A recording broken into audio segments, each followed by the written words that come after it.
നല്ലവനായ ദൈവം. ഒന്നുകൂടെ പറയുന്നു, 1000 പ്രാവശ്യം പറയുന്നു, നല്ലവനായ ദൈവം. എൻ്റെ ജീവിതത്തിനകത്ത് ചിലപ്പോഴൊക്കെ കറുത്ത വാവ് വന്നാലും ആ കറുത്ത വാവുകളുടെ നീളം ചുരുക്കി വെളുത്ത വാവിൻ്റെ നീളത്തെ വലുതാക്കി തീർക്കുന്നവനായ ദൈവം. എൻ്റെ ജീവിതത്തിനകത്ത് 1 or 2 കറുത്ത വാവ് വന്നാലും 1000 വെളുത്ത വാവ് മാത്രം തരുന്നവനായ ദൈവം. Praise the Lord. ഈ ദൈവം നിങ്ങളെ അനുഗ്രഹിക്കട്ടെ. ഇന്ന് ഞാൻ നിങ്ങളെ പഠിപ്പിക്കുവാൻ ആഗ്രഹിക്കുകയാണ്. ദൈവം എനിക്ക് തന്നിരിക്കുന്ന കൃപയ്ക്കനുസരിച്ച് ഞാൻ പഠിപ്പിക്കുവാൻ ആഗ്രഹിക്കുകയാണ്. എങ്ങനെ നിങ്ങൾക്ക് ഒരു നല്ല ദൈവവേലക്കാരനായി തീരുവാൻ കഴിയും, എങ്ങനെ നിങ്ങൾക്ക് ഒരു നല്ല ദൈവവേലക്കാരനായി തീരുവാൻ കഴിയും. പ്രസംഗം തുടങ്ങുന്നു. ഒരു ഇടത്തുകൈയരായിരിക്കുക. മിക്കവരും 99.99% ആളുകളും വലതുകൈയന്മാരാണ്. വളരെ ചുരുക്കം പേര്, വളരെ വളരെ വളരെ ചുരുക്കം പേര് മാത്രം ഇടത്തുകൈയരായിരിക്കുന്നു. നിങ്ങൾ എത്ര ഇടത്തുകൈയന്മാരെ കണ്ടിട്ടുണ്ട്? ഞാൻ എൻ്റെ മൊത്തം ജീവിതത്തിൽ 1, 2, 3 പേരെ കണ്ടിട്ടുള്ളൂ. ഞാൻ ഹൈസ്കൂളിൽ പഠിക്കുന്ന കാലത്ത് പ്രൈമറി സ്കൂൾ മുതൽ ഹൈസ്കൂൾ വരെ ഒരിടത്തുകൈയനെ അറിയത്തുള്ളൂ. നിങ്ങൾ തന്നെ ഒന്ന് ആലോചിച്ച് നോക്കി, എത്ര പേരെ ഓർമ്മയുണ്ട്? 10 പേരെ ഓർമ്മ കാണാൻ സാധ്യമല്ല. വേദപുസ്തകമുള്ളവരൊക്കെ ഒന്ന് ഉയർത്തിക്കേ, ഒരു ഹല്ലേലൂയ പറഞ്ഞേ. നമ്മുടെ ഭാഷയിൽ വേദപുസ്തകം തന്ന ദൈവത്തിന് സ്തോത്രം. നിങ്ങളുടെ കയ്യിൽ പ്രസംഗം കേൾക്കാൻ വരുമ്പോൾ വേദപുസ്തകം വേണം, പേന വേണം, നോട്ട്ബുക്ക് വേണം.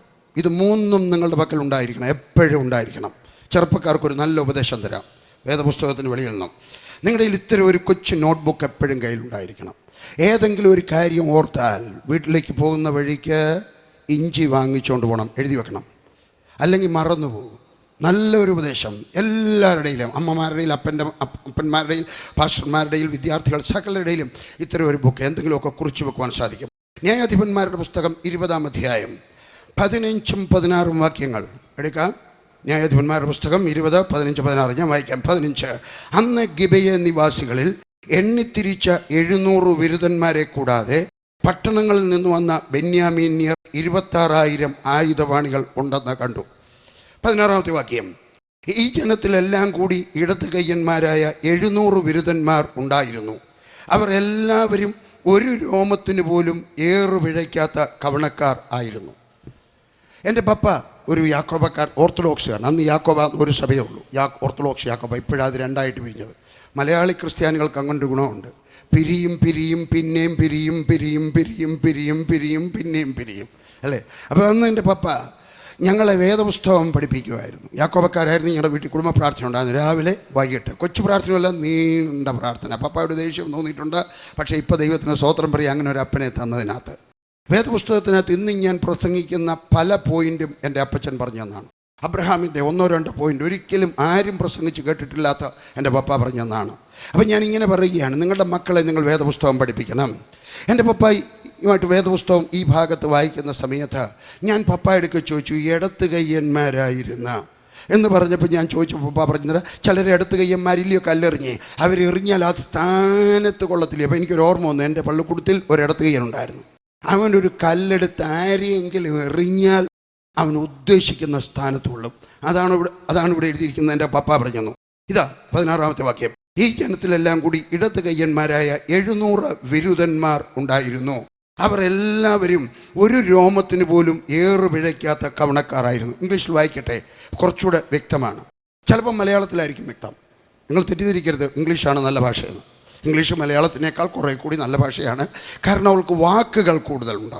എന്നാൽ പലപ്പോഴും നമുക്ക് പറയാൻ ഒക്കുന്ന കാര്യം അവർക്ക് പറയാനൊക്കത്തില്ല. ഇതാ ഇംഗ്ലീഷിൽ കുറച്ചുകൂടെ വ്യക്തമായിരിക്കുന്ന ഒരാശയം. Among all the people there were 700 chosen men. മലയാളത്തിൽ എഴുതിയിരിക്കുന്ന വിരുദ്ധന്മാർ. ബിരുദന്മാരെന്നല്ല, തെരഞ്ഞെടുക്കപ്പെട്ട അവിടെ ഉണ്ടല്ലേ, ബിരുദന്മാരായ ഇടത്തുകൈയന്മാരായ 700 ബിരുദന്മാർ ഉണ്ടായിരുന്നു. ഇംഗ്ലീഷിനകത്ത് chosen men, left-handed, everyone could sling stones at an hair breadth and not miss. ബെന്യാമീനിയുടെ കഥയാണ്.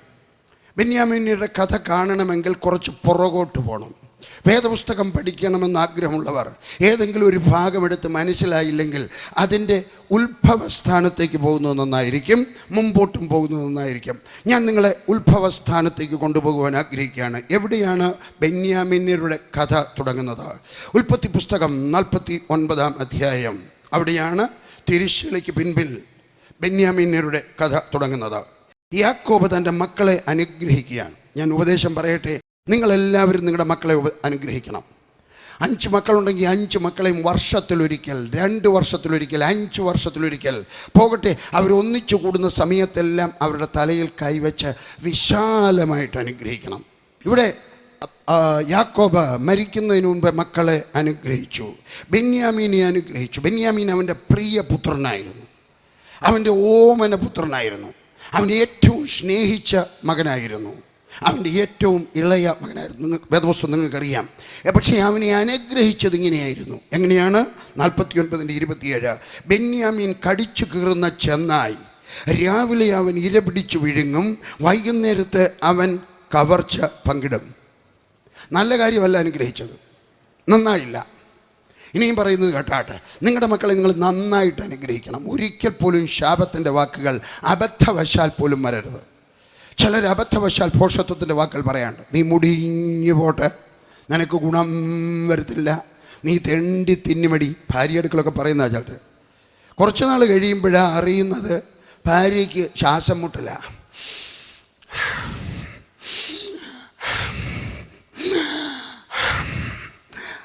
അടി മോളെ ഇച്ചിരി വെള്ളം എന്താ കാര്യം? ഭർത്താവ് ശപിച്ചതാ, നീ തെണ്ടി തിന്നും. ഇപ്പം തെണ്ടുക, ഇച്ചിരി വെള്ളം ഇച്ചിരി വെള്ളം മനസ്സിലായോ? മനസ്സിലായോ? വേലക്കാരെടുക്കൽ, മക്കളെടുക്കലൊക്കെ തെണ്ടുന്നതിൻ്റെ കാരണം അമ്മ, അപ്പൻ അല്ലെങ്കിൽ സ്വയം ശപിച്ചതാവാം. ഞാൻ ഇതിനേക്കാൾ നല്ലതെങ്കിൽ തെണ്ടി ചാത്തോളാം പറയരുത്. ശാപത്തിൻ്റെ വാക്കുകൾ അനുഗ്രഹത്തിന് ശക്തിയുണ്ട്, അതേപോലെ തന്നെ ശാപത്തിനും ശക്തിയുണ്ട്. അതുകൊണ്ട് നിൻ്റെ ശാപവാക്കുകൾ നിന്നിൽ നിന്ന് പുറത്തു വരാതിരിക്കട്ടെ. തമാശന് പോലും ക്രൂരമായ കൂർത്തുമൂർത്ത വാക്കുകൾ ഒരിക്കലും നിങ്ങളിൽ നിന്ന് പുറത്തു വരാതിരിക്കട്ടെ.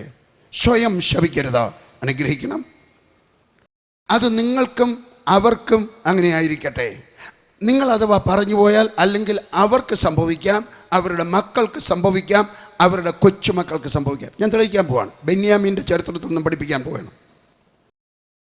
ബെന്യാമീനെ അപ്പച്ചൻ ശപിച്ചു. എന്താണ്? വീണ്ടും വായിക്കുന്നു, ഓർത്തിരുന്നോണം. അവൻ കടിച്ചു കീറുന്ന ചെന്നായി, രാവിലെ അവൻ ഈര പിടിച്ചു വിഴുങ്ങും, വൈകുന്നേരത്ത് അവൻ കവർച്ച പങ്കിടും. ഇനി നമുക്ക് താഴോട്ട് പോകാം. ഞാൻ വീണ്ടും ആ ഭാഗത്ത് വരും.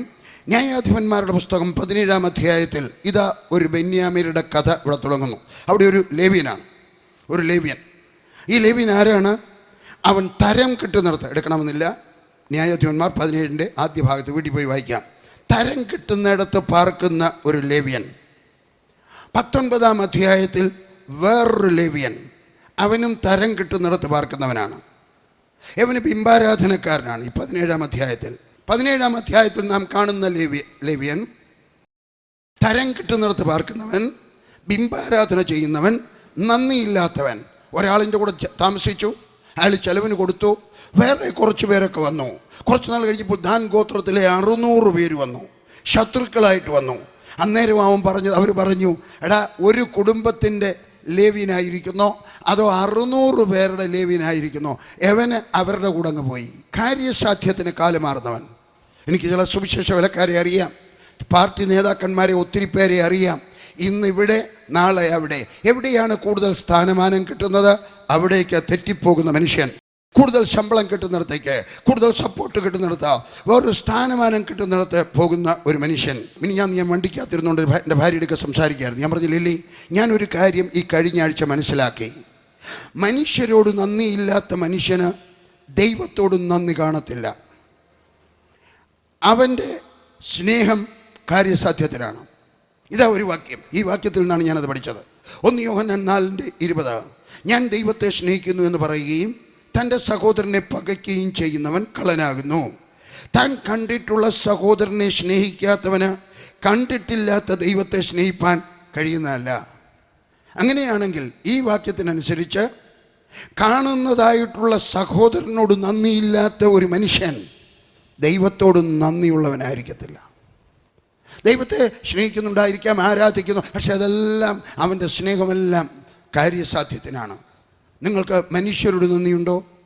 ഞാൻ എവിടെയോ എഴുതിയിട്ടിട്ടുണ്ട്. എവിടുന്നാണ് കിട്ടിയത്?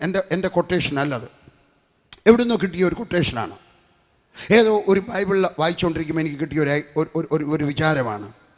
കർത്താവേ, നീ എനിക്ക് എന്തെല്ലാം തന്നു, നീ എനിക്ക് എന്ത് തരാതെ ഇരുന്നു, നീ ഇത്രയുമൊക്കെ എനിക്ക് തന്നല്ലോ, ഇനി ഒന്നുകൂടി തന്നാട്ടെ. നന്ദിയുള്ള ഒരു ഹൃദയം. Lord, you gave me so much, give me one more thing, a grateful heart. എഴുതിയെടുക്കാം, അത് നിങ്ങളുടെ പ്രാർത്ഥനയായിരിക്കട്ടെ. ദൈവമേ, നീ എനിക്ക് എന്ത് തന്നില്ല, നീ എനിക്കിതെല്ലാം തന്നു, ഇനി ഒരു കാര്യം കൂടി തന്നാട്ടെ, ഒരു നന്ദിയുള്ള ഹൃദയം. മനുഷ്യരോട് നന്ദി, ദൈവത്തോട് നന്ദി. നിങ്ങളുടെ അമ്മയോടൊരു നന്ദി വാചകം പറഞ്ഞിട്ടുണ്ടോ? അമ്മ വളർത്തിയതിന്. നിനക്ക് പനിയായിരിക്കുന്ന സമയത്ത് ഉറങ്ങാതെ രാത്രി മുഴുവൻ നിന്നെയും തോളിലിട്ടുകൊണ്ട് അങ്ങോട്ടും ഇങ്ങോട്ടും നടന്നതിന്, കൊച്ചുനാളിൽ പട്ടിണി കിടന്നിട്ട് അമ്മ കഴിക്കാനുള്ള ചോറുകൂടി നിനക്ക് തന്നതിന്, ആലോചിച്ച് നോക്കിയാട്ടെ. അമ്മ എന്തെല്ലാം സാക്രിഫൈസ്, എന്തെല്ലാം ത്യാഗം നിനക്ക് വേണ്ടി സഹിച്ചു. ഒരു നല്ല നന്ദി അമ്മച്ചിയെ കെട്ടിപ്പിടിച്ചൊരു ഉമ്മ കൊടുത്തുകൊണ്ട് പറഞ്ഞിട്ടുണ്ടോ? അപ്പനോട് പറഞ്ഞിട്ടുണ്ടോ? പ്രൈമറി സ്കൂളിലെ അധ്യാപകനോട് പറഞ്ഞിട്ടുണ്ടോ? സൺഡേ സ്കൂളിലെ ടീച്ചറോട് പറഞ്ഞിട്ടുണ്ടോ? പള്ളിയിലെ അച്ഛനോട് പറഞ്ഞിട്ടുണ്ടോ? പാസ്റ്ററോട് പറഞ്ഞിട്ടുണ്ടോ? നിങ്ങൾ ആ പള്ളി വിട്ടാലും ചിലപ്പോഴൊക്കെ ആ പള്ളി ചെന്ന് നിങ്ങളെ സഹായിച്ച, സൺഡേ സ്കൂളിലെ കഥ പറഞ്ഞു തന്ന അവരോടൊക്കെ ഒരു നന്ദി വാക്ക് പറയണം. നിങ്ങളുടെ ഹെഡ് മാസ്റ്ററോട് പറയണം, നിങ്ങളുടെ മൂത്ത ജ്യേഷ്ഠനോട് പറയണം. നിങ്ങളുടെ മൂത്ത ജ്യേഷ്ഠൻ നിങ്ങൾക്കൊരു ഷർട്ട് വാങ്ങിച്ചു തന്ന ഓർമ്മയുണ്ടോ? ശമ്പളം കിട്ടിക്കഴിഞ്ഞപ്പോൾ നിൻ്റെ ജ്യേഷ്ഠത്തി നിൻ്റെ വീട്ടിൽ വന്നപ്പോൾ നിനക്ക് 2 വയസ്സേ കാണത്തുള്ളൂ. ആ ജ്യേഷ്ഠത്തി നിന്നെ എടുത്തു വളർത്തി, ആ ജ്യേഷ്ഠത്തി നിനക്ക് ആഹാരം തന്നു, ആ ജ്യേഷ്ഠത്തി ഒരമ്മയെപ്പോലെ നിന്നെ കരുതി. നന്ദി പറഞ്ഞിട്ടുണ്ടോ? അടുത്ത ബർത്ത്ഡേക്ക് പറയണം. ചിലപ്പോൾ ബർത്ത്ഡേ വരെ കാത്തിരിക്കരുത്. നിൻ്റെ അമ്മ അതുവരെ ജീവിച്ചിരുന്നില്ലെങ്കിലോ, നിൻ്റെ അധ്യാപകൻ അതുവരെ ജീവിച്ചിരുന്നില്ലെങ്കിലോ. അതുകൊണ്ട് ഞാനൊരു ഉപദേശം തരാം. നന്ദിയുള്ള ഒരു ഹൃദയം. ആ നന്ദി ഹൃദയത്തിൽ സൂക്ഷിക്കുകയല്ല, അവർ ജീവനുള്ളപ്പോൾ പറയണം. ഒരു ദൈവദാസൻ ഇങ്ങനെ പറഞ്ഞു. ആരാണ് പറഞ്ഞു? മോറിസ് സെർലോ. അദ്ദേഹം പറഞ്ഞു, ഞാൻ ചത്ത് കഴിയുമ്പം എൻ്റെ ശവത്തിൻ്റെ മുകളിൽ കുറേ പൂക്കൾ കൊണ്ടുവെക്കരുത്. ആ പൂക്കൾ എനിക്ക് മണപ്പിക്കുവാൻ സാധ്യമല്ല. ഞാൻ ജീവിച്ചിരിക്കുമ്പോൾ ആ പൂക്കൾ എനിക്ക് തരിക, ഞാനൊന്ന് മണപ്പിച്ചോട്ടെ. നിങ്ങളുടെ അമ്മയ്ക്ക് ഒരു പൂ കൊടുക്കണം. നിങ്ങളുടെ അമ്മയ്ക്ക് ഒരു ശബാഷ് പറയണം. അമ്മ ചെയ്തിട്ടുള്ള നന്മകൾ പറയണം. നിൻ്റെ ജ്യേഷ്ഠൻ ചെയ്ത നന്മകൾ പറയണം. നിൻ്റെ ജ്യേഷ്ഠത്തി ചെയ്ത നന്മകൾ പറയണം. നിൻ്റെ സൺഡേ സ്കൂൾ ടീച്ചർ ചെയ്ത നന്മ പറയണം. ഏതെങ്കിലും ഒരു ടീച്ചറിനെ ഓർമ്മ വരുന്നെങ്കിൽ ആ ടീച്ചർ ചെയ്ത നന്മ പറയണം. ഒരു ജീവിതമേ ഉള്ളൂ താങ്ക് യു പറയുവാൻ. അതുകൊണ്ട് ചെല്ലണം. ഇവിടെ നമ്മളിങ്ങനെ വായിക്കുകയാണ്. ഇവിടെ ആദ്യത്തെ മനുഷ്യൻ നന്ദിയില്ലാത്ത മനുഷ്യൻ ലേവ്യനാണ്. രണ്ടാമത് 19-ാം അധ്യായത്തിൽ വേറൊരു ലേവ്യൻ. അവൻ വ്യഭിചാരിയാണ്. അവൻ ജഡാഭിലാഷമുള്ള മനുഷ്യനാണ്. അവൻ്റെ ജീവിതത്തിന് അവന് വേറൊരാളിനെ പറ്റി കരുതലില്ല, ഭാര്യയെ പറ്റി കരുതലില്ലാത്തവനാണ്. അവന് സ്വന്തം കാര്യം ചിന്താപെന്ന് പറയുന്നവനാണ്. ആരൊക്കെ തൊലഞ്ഞാലും എനിക്ക് പണം വേണം, എനിക്ക് സന്തോഷിക്കണം എന്ന വിചാരം ഉള്ളവനാണ്. ഞാൻ തെളിയിക്കാം. അവൻ ചെന്നിട്ട് ദുർമാർഗിയായ ഒരു സ്ത്രീയെ കെട്ടി. വിവാഹം കഴിക്കാത്തവരുടെ ഞാനൊരു ഉപദേശം പറയാം. കഴിച്ചവർ മാറിയെടുക്കാനൊക്കത്തില്ല. ഒരിക്കൽ വിവാഹിതരായി കഴിഞ്ഞാൽ വിവാഹത്തിൽ നിന്ന് പിരിയാൻ ശ്രമിക്കരുത്. വേർപെട്ട് താമസിക്കാൻ ചിലപ്പോൾ നിർബന്ധിതരായേക്കാം. ഒരു സ്ത്രീയെ എന്നും ഭർത്താവ് എടുത്തിട്ട് തൊഴിക്കുക. എടി ഇവിടെ അല്ല, തിരുവനന്തപുരത്തല്ല, അങ്ങ് ദൂരെ തമിഴ്നാട്ടിൽ. അപ്പോൾ ആരും കേൾക്കത്തില്ലല്ലോ. എന്നും തൊഴിയുക. എനിക്ക് ആ പെണ്ണിൻ്റെ ഒക്കെ പറയാനൊക്കത്തില്ല, കുഞ്ഞെ നീ തൊഴി കൊണ്ടുകൊണ്ട് ഇവിടെ താമസിച്ചോ, ഇതാ ദൈവത്തിൻ്റെ ഇഷ്ടം. ഞാൻ അങ്ങനെ പറയത്തില്ല. പക്ഷെ ബന്ധമൊഴിയാൻ ഞാൻ പറയത്തില്ല. പക്ഷെ അതുകൊണ്ട് കല്യാണം കഴിക്കാത്തവർക്കൊരു ഉപദേശം തരാം. കല്യാണം കഴിക്കുന്നതിന് മുമ്പ് സൽസ്വഭാവിയായ സ്വഭാവ ഗുണമുള്ള ഉത്തമ സ്ത്രീയെ വിവാഹം കഴിക്കണം. പുരുഷനെയും അങ്ങനെ തന്നെ കല്യാണം കഴിക്കണം. ഇവിടെ ആ സ്ഥലത്ത് അവൻ ചെന്നിട്ടൊരു ദുർമാർഗിയായ സ്ത്രീയെ കഴിച്ചു. ലേവ്യന് പാടില്ലാത്തതാണ്. ലേവ്യൻ ആരാണ്? ദൈവത്തിൻ്റെ പുരോഹിത വംശമാണ്. ആ സ്ത്രീ പാപത്തിലായി. അവൾ 4 മാസം വേശ്യാവൃത്തി ചെയ്തു. ഒടുവിൽ അവൻ മടങ്ങുവാൻ തീരുമാനിക്കുന്നു. അവൻ എപ്പോഴും ഒരു ബോധം വന്നു, ഞാൻ ഇവിടെ താമസിക്കുക ശരിയല്ല, ഞാൻ മടങ്ങിപ്പോകും. ശ്രദ്ധിക്കുക, ഏതധ്യായമാണ്? ന്യായാധിപന്മാരുടെ പുസ്തകം 19-ാം അധ്യായം. ഹല്ലേലൂയ. അവൻ നല്ലവനായിരുന്നു ഒരു വിധത്തിൽ. എന്താണ്? അവൻ ഭാര്യയുമായിട്ട് മടങ്ങുന്നു. അവളെ വിട്ടിട്ട് പോയില്ല. നീ വീട്ടിൽ പോയിക്കോ, ഞാൻ വീട്ടിൽ പോയി വേറെ കല്യാണം കഴിച്ചോളാം പറഞ്ഞില്ല. 19-ാം അധ്യായത്തിൻ്റെ 1-ാം വാക്യത്തിൽ ഇതിൻ്റെ കാരണം കാണാം. സകലത്തിനും ഒരു കാരണമുണ്ട്. ഒരു കുഞ്ഞ് പിഴയായെങ്കിൽ അതിനൊരു കാരണമുണ്ട്. ഒരു മനുഷ്യൻ കടഭാരത്തിലായെങ്കിൽ അതിനൊരു കാരണമുണ്ട്. ഒരു മനുഷ്യൻ്റെ ജോലി പോയെങ്കിൽ അതിനൊരു കാരണമുണ്ട്. ഇതിൻ്റെ കാരണം ഇവിടെ കാണാം. 19-ാം അധ്യായം 1-ാമത്തെ വാക്യം എടുത്താട്ടെ. ഇസ്രായേലിൽ രാജാവില്ലാതെ ഇരുന്ന കാലത്ത് എന്താണ് കാരണം? ആ രാജ്യത്തിന് ലീഡർ ഇല്ലാതെ പോയി. ഞാൻ പറയുന്നു, ഒരു വീടിന് ഒരു ലീഡർ ഉണ്ടായിരിക്കണം. അപ്പച്ച, നിങ്ങൾ വീട്ടിലെ ലീഡറായിരിക്കണം. കുടുംബ പ്രാർത്ഥനയ്ക്ക് നിങ്ങൾ ലീഡർഷിപ്പ് എടുക്കണം. തീരുമാനങ്ങൾ എടുക്കാൻ നിങ്ങൾ ലീഡർഷിപ്പ് എടുക്കണം. ഒരു ഓഫീസിൽ, ഒരു രാജ്യത്തിന്, ഒരു സഭയ്ക്ക്, ഒരു പ്രെയർ ഗ്രൂപ്പിന്, ഒരു വീട്ടിൽ ലീഡർ ഉണ്ടായിരിക്കണം. ആ ലീഡർക്ക് സഹായിക്കാൻ പലരും വേണം, പക്ഷേ ഒരു ലീഡർ ഉണ്ടായിരിക്കണം. ഞാനൊരു ചോദ്യം ചോദിക്കട്ടെ, നിങ്ങളുടെ വീട്ടിലെ ലീഡർഷിപ്പിനെ നിങ്ങൾ അംഗീകരിച്ചു കൊടുക്കുമോ? ചിലർ അംഗീകരിക്കത്തില്ല. ആളുകൾ എൻ്റെ ചോദിക്കും, വർഗീസ് ബ്രദറെ, നിങ്ങളുടെ സംഘടന എന്താ ഇത്രയും വളരെ വലുതാകുന്നത്? ഇപ്പോൾ ഞാനല്ല അതിൻ്റെ ലീഡർ, നിങ്ങൾക്കറിയാം, ജോയ് തോമസ് ആണ്. എങ്കിലും നിങ്ങൾ ജോയ് തോമസിനെ എപ്പോഴെങ്കിലും കണ്ടിട്ടൊന്ന് ചോദിച്ചാട്ടെ. PG വർഗീസ് സംഘടനയുടെ ചാർജ് വിട്ടിട്ട് ബ്രദർ പറയുന്നത് വല്ലതും അനുസരിക്കുമോ? അദ്ദേഹം പറഞ്ഞത് ഇന്ന് വരെ ഞാൻ ഒരു കാര്യം അനുസരിക്കാതിരുന്നിട്ടില്ല, ഇന്ന് വരെ. ഇനി ഞാൻ ജീവനുള്ളിടത്തോളം കാലം എൻ്റെ ലീഡറായ ജോയ് തോമസ് അഥവാ അതിനുശേഷം വേറൊരാൾ വന്നാൽ അവർ പറയുന്ന സകലതും ഞാൻ അനുസരിക്കും. കാരണം എനിക്ക് വേദപുസ്തകം അറിയാം. വെറുതെ വേദപുസ്തകത്തിൻ്റെ കുറച്ച് 5-6 ഉപദേശങ്ങൾ വിളിച്ചു പറയുക മാത്രമല്ല, അനുഗ്രഹത്തിൻ്റെയും ശാപത്തിൻ്റെയും തത്വങ്ങൾ അറിയാം. അനുഗ്രഹം പ്രാപിക്കണമെങ്കിൽ നിങ്ങളുടെ ലീഡർഷിപ്പിനെ നിങ്ങൾ അംഗീകരിക്കണം. നിങ്ങൾക്കൊരു ലീഡർഷിപ്പ് ഉണ്ടായിരിക്കണം. ഇവിടെ താഴെ എഴുതിയിരിക്കുകയാണ്, അവിടെ എഫ്രൈമിൽ ഒരുവൻ വന്നു പാർത്തു, ഒരു ലേവ്യൻ വന്നു പാർത്തു. ലേവ്യൻ ആരാണ്? അവൻ ആരാധിക്കുന്നവനാണ്. ലേവ്യൻ ആരാണ്? അവൻ ധൂപക്കലശം വഹിക്കുന്നവനാണ്. ലേവ്യൻ ആരാണ്? യാഗപീഠത്തിങ്കൽ ശുശ്രൂഷിക്കുന്നവനാണ്. ലേവ്യൻ ആരാണ്? അഭിഷേക തൈലം വീണവനാണ്. ലേവ്യൻ ആരാണ്? യാഗ പശുവിൻ്റെ രക്തത്തിൽ കൈ എന്നും മുക്കുന്നവനാണ്. അവൻ വ്യത്യസ്തനാണ്. നീ കറങ്ങി നടക്കേണ്ടുന്നവനല്ല. ആഹാരം കിട്ടുന്നിടം അന്വേഷിച്ച് പോകേണ്ട ആവശ്യം നിനക്കില്ല. ഒരു മനുഷ്യൻ ഒരു പുരയിടത്തിൽ പോയി കിളച്ചാൽ അവന് ചോറുണ്ണാൻ അടുത്ത വീട്ടിൽ പോകേണ്ട ആവശ്യമില്ല. ആരുടെയാണോ ജോലി ചെയ്തത് ആ മനുഷ്യൻ ആ കിളച്ചവന് ആഹാരം കൊടുക്കും. തെങ്ങ് കയറുന്നവന് ആരുടെ തെങ്ങിലാണോ കയറിയത് അവൻ ആഹാരം കിട്ടും. ഒരു ലോഡിങ് ചെയ്യുന്ന മനുഷ്യനാ ലോറിക്കകത്ത. ഒരു തിരുവനന്തപുരത്ത് ലോഡിങ് ചെയ്തിട്ട് എറണാകുളത്ത് പോയി ആരോടും ഭിക്ഷ ചോദിക്കേണ്ട ആവശ്യമില്ല, എനിക്ക് ആഹാരം വേണം. ഒരു മനുഷ്യൻ്റെ ജോലി ചെയ്താൽ അവൻ്റെ ചുമതലയാണ് അവന് ശമ്പളം കൊടുക്കണം, ആഹാരം കൊടുക്കണം. ടാറ്റ കമ്പനിയിൽ ജോലി ചെയ്ത് കഴിഞ്ഞാൽ ഇൻഫോസിസിൽ പോയി ശമ്പളം ചോദിക്കേണ്ട ആവശ്യമില്ല. ആരുടെയാണോ വേല ചെയ്തത് അവൻ്റെ ശമ്പളം അവന് ലഭിക്കും. ഒരു സർക്കാർ ഉദ്യോഗസ്ഥന് കേരള ഗവൺമെൻറ് ജോലി ചെയ്ത് കഴിഞ്ഞാൽ തമിഴ്നാട്ടിൽ പോകേണ്ട ആവശ്യമില്ല. കേരള സർക്കാർ ജോലി കൊടുക്കും, ശമ്പളം കൊടുക്കും. ഞാൻ പട്ടാളത്തിലായിരുന്നു. അന്ന് എൻ്റെ കൂടെ കായംകുളത്തുകാരനൊരു മേജർ നായർ ഉണ്ടായിരുന്നു. മറന്നുപോയി, GN നായർ. അദ്ദേഹം ലെഫ്റ്റനൻ്റ് കേണൽ ആയി. അദ്ദേഹം ആ സമയത്താണ് ഞാൻ ജോലി രാജിവെക്കുന്നത്. അദ്ദേഹത്തിന് എന്നോട് സ്നേഹമുണ്ടായിരുന്നു. എൻ്റെ വിളിച്ച് പറഞ്ഞു, വർഗീസേ, നിന്നെ ആരാണ്ട് മിഷണറിമാർ കളിപ്പിച്ചതാണ്, നിന്നെ ആരാണ്ട് അച്ഛന്മാർ കളിപ്പിച്ചതാണ്. എനിക്ക് ക്രിസ്ത്യാനികളെ നല്ലതുപോലെ അറിയാം. ഞാൻ ക്രിസ്തീയ സ്കൂളിൽ പഠിച്ചതാണ്. അവർ ഈ കുരങ്ങിൻ്റെ കുഞ്ഞുങ്ങളുടെ കൈ, കൊച്ചു കുരങ്ങിൻ്റെ കൈ തിളയ്ക്കുന്ന ശർക്കരയ്ക്കകത്തിട്ടിട്ട് അമ്മ നാക്കും, അവർക്കൊന്നും കൊടുക്കത്തില്ല. അതുകൊണ്ട് അവർ മുതലെടുക്കും. നീ പട്ടിണി കിടക്കും, നിൻ്റെ പെമ്പള പട്ടിണി കിടക്കും, നിൻ്റെ കൊച്ചും പട്ടിണി കിടക്കും. 3 മാസമുള്ള എൻ്റെ കൊച്ചിന്. ഞാൻ ആ സാറിൻ്റെ മുഖത്ത് നോക്കിക്കൊണ്ടൊരു ചോദ്യം ചോദിച്ചു, സാറേ, സാറിനാരാ ശമ്പളം തരുന്നത്? പറഞ്ഞു, ഗവൺമെൻറ് ഓഫ് ഇന്ത്യ. ഞാൻ പറഞ്ഞു, ഈ ഉറപ്പില്ലാത്ത ഗവൺമെൻറ് സാറിന് ശമ്പളം തരുമെന്ന് സാറിന് ഉറപ്പുണ്ടെങ്കിൽ മാറ്റമില്ലാത്തവനായി എൻ്റെ ദൈവം എനിക്ക് ചെലവിന് തരുമെന്ന് എനിക്ക് വിശ്വസിക്കുവാൻ സാധ്യമല്ലേ? അദ്ദേഹം പറയുമ്പോൾ അനുഭവിക്കുമെന്ന് നീ അറിഞ്ഞോളും. ഞാനങ്ങ് പോയി. അദ്ദേഹം എന്നെ വളരെ സ്നേഹിച്ചു, ബഹുമാനിച്ചു എന്നാണ് എൻ്റെ വിചാരം. ഞാൻ പോകാൻ നേരം എനിക്ക് വണ്ടി അയച്ചു തന്നു. വണ്ടിക്കകത്ത് എൻ്റെ സാധനങ്ങളൊക്കെ എത്തിക്കേണ്ടത് എത്തിച്ചു തന്നു. ഞാൻ പോകാൻ നേരം എനിക്ക് നല്ലൊരു കോട്ട് തന്നു, ഒരു കമ്പിളി തന്നു. എനിക്ക് അദ്ദേഹം ചെയ്യാവുന്ന കാര്യങ്ങളൊക്കെ ചെയ്തു തന്നു. ഞാനങ്ങ് പോയി. കുറച്ച് നാൾ കഴിഞ്ഞോ, 4-5 വർഷം കഴിഞ്ഞു, 5-6 വർഷം കഴിഞ്ഞു. ഞാൻ കാശ്മീരിലായിരുന്നു. അവിടുന്ന് പത്താംകോട്ട് വന്നു. പത്താംകോട്ട് വന്നിട്ട് 4 മുറിയുടെ 1, 2, 3, 5 മുറിയുടെ ഒരു കെട്ടിടം ഞാൻ വാടകയ്ക്കെടുത്തു. അതിനകത്ത് 4 മുറി എൻ്റെ ബൈബിൾ സ്കൂളാണ്, 1 മുറി എൻ്റെ വീടാണ്. അപ്പോൾ അവിടെ വന്ന് കഴിച്ചപ്പോൾ എനിക്കൊരു ഫോണും ഒക്കെ കിട്ടി. ഫോണിൻ്റെ നമ്പർ 5ആണ്. ഞാൻ ഉടനെ തന്നെ അയക്കൊരു എഴുത്തെഴുതി, major lieutenant colonel GN Nair, address എഴുതി പോസ്റ്റ് ചെയ്തു. അതിനകത്ത് ഞാൻ ഇങ്ങനെ എഴുതി, സാർ അന്ന് എൻ്റെ ഒരു ചോദ്യം ചോദിച്ചു, എന്നിട്ട് പറഞ്ഞു, വർഗീസേ നീ പട്ടിണി കിടക്കും, നിൻ്റെ പെമ്പള ചാവും, നിൻ്റെ കൊച്ചും ചാവും, അനുഭവിക്കുമ്പോൾ നീ അറിഞ്ഞോളും. ഞാൻ പറഞ്ഞു, സാറേ എൻ്റെ ദൈവം എന്നെ കൈവിട്ടില്ല, ഞാൻ ഇന്ന് പത്താംകോട്ട് താമസിക്കുകയാണ്, സാർ ഇപ്പോഴും പട്ടാളത്തിലാണല്ലോ, ഇതുവഴി എങ്ങാണം പോകുമ്പം എൻ്റെ വീട്ടിൽ വരണം.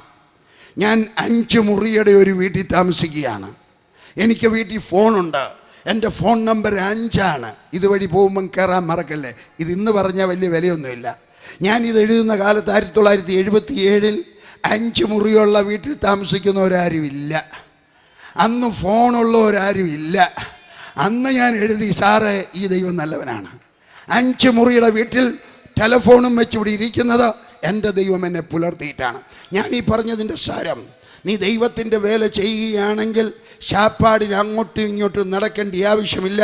കാത്തിരിക്കുമ്പോൾ എൻ്റെ ദൈവം നിനക്ക് ആവശ്യം തരും, നിനക്ക് ആഹാരം തരും, നിനക്ക് ഷൂസ് തരും, നിനക്ക് വസ്ത്രം തരും. നിൻ്റെ ആവശ്യത്തിന് നീ അവിടെ ഇവിടെയും ഈ ലേവിയനെ പോലെ തപ്പിത്തടഞ്ഞ് നടക്കേണ്ട ആവശ്യമില്ല. ദൈവം നിനക്ക് തരും, അസാധ്യമായ രീതിയിലൂടെ ദൈവം നിനക്ക് തരും. ഒരു കഥയുടെ ഓർമ്മ വരികയാണ്. 83 എനിക്ക് ആംസ്റ്റർഡാമിൽ വരെ പോകാൻ, ആംസ്റ്റർഡാം എന്ന് പറയുന്നത് വിദേശ രാജ്യത്താണ്, ഹോളണ്ട്, നീദർലാൻഡ്സ്, അതിൻ്റെ തലസ്ഥാനമാണ്. അവിടെ വരെ പോകാൻ ബില്ലി ഗ്രഹാം എന്നെ ക്ഷണിച്ചു, അദ്ദേഹത്തിൻ്റെ ഒരു കോൺഫറൻസിന് പോകാൻ. ഞാൻ പാസ്പോർട്ടൊക്കെ എടുത്തു, ടിക്കറ്റുമൊക്കെ കിട്ടി. ഞാൻ പോകാൻ നേരം മക്കളെയൊക്കെ കൂടെ വിളിച്ചു. ഞാൻ പറഞ്ഞു, കുഞ്ഞെ ഞങ്ങൾ പോവുക. അന്ന് എൻ്റെ ഇളയ മോള്, അന്ന് 4 കുഞ്ഞുങ്ങളെ ഉള്ളൂ. എൻ്റെ ഇളയ മോള്, അവൾക്കൊരു 3 വയസ്സ് കാണും. അവൾ എൻ്റെയൊക്കെ പറഞ്ഞു, ഡാഡി എനിക്ക് ഒരു ഫ്രോക്കേ ഉള്ളൂ, എനിക്ക് ഒരു ഫ്രോക്ക് വാങ്ങിച്ചുകൊണ്ട് വരാമോ? ഞാൻ പറഞ്ഞു, എൻ്റെ പൊന്നുമോളെ ഞാൻ അവിടെ പ്രസംഗിക്കാൻ പോവല്ല, തന്നല്ല അവിടെ മലയാളികളാരുമില്ല, മലയാളികളാരെങ്കിലും ഉണ്ടെങ്കിൽ വീട്ടുകാരെയൊക്കെ ചോദിച്ചിട്ട് ഒരു ഫ്രോക്കൊക്കെ വാങ്ങിച്ചു തരും. അവിടെ എല്ലാം ഡച്ചുകാരാണ്, എനിക്ക് ഡച്ച് ഭാഷ അറിയത്തില്ല, മീറ്റിങ്ങും ഇല്ല മോളെ, അതുകൊണ്ട് ഫ്രോക്കൊന്നും അവിടെ കിട്ടത്തില്ല. എൻ്റെയൊക്കെ പറഞ്ഞു, ഡാഡി എനിക്ക് ഒരു ഫ്രോക്കേ ഉള്ളൂ, ഞാൻ ഈ ഫ്രോക്ക് ഇട്ടിട്ട് അങ്ങ് തളർന്ന് ഡാഡി, എനിക്കൊരു ചുമന്ന ഫ്രോക്ക് വേണം, ഒരു റോസ് കളറിലുള്ള ഫ്രോക്ക് വേണം, ഒരു പോക്കറ്റുള്ള ഫ്രോക്ക് വേണം, ഞാൻ ചില കുഞ്ഞുങ്ങൾ ഇട്ടുകൊണ്ട് നടക്കുന്നുണ്ട്, ഡാഡി എനിക്കൊരു ചുമന്ന ഫ്രോക്ക് വാങ്ങിച്ചുകൊണ്ട് തരാം. ഞാൻ പറഞ്ഞു, മോളെ ഒക്കത്തില്ല, നിന്നെ ഞാൻ ആശിപ്പിച്ചിട്ട് എന്തിനാ പോകുന്നത്? അല്ല ദൈവം രൂപ തരുവാന്നെങ്കിൽ വാങ്ങിച്ചുകൊണ്ട് വരാം. ഞാൻ പറഞ്ഞു, വാങ്ങിച്ചുകൊണ്ട് വരാം. ഞാൻ ആംസ്റ്റർഡാമിൽ ചെന്നു. 10 ദിവസത്തെ 12 ദിവസത്തെ കോൺഫറൻസ് ആയിരുന്നു. ഓരോ ദിവസവും ഉച്ചയ്ക്ക് ഇച്ചിരി ബ്രേക്ക് കിട്ടുമ്പം ഞാൻ വെളിയിൽ ചെല്ലും. അയ്യോ ഫ്രോക്ക് നിരത്തിയിട്ടിരിക്കുകയാണ്, rose colour, blue colour, yellow colour, maroon colour, white colour, എല്ലാ കളറിലും. പോക്കറ്റുള്ളത്, പോക്കറ്റ് ഇല്ലാത്ത ഒത്തിരി ഫ്രോക്കുണ്ട്. ഞാനിതെല്ലാം ഇങ്ങനെ തപ്പി നോക്കി ചോദിക്കുക, എത്ര രൂപയാ? 600 രൂപ.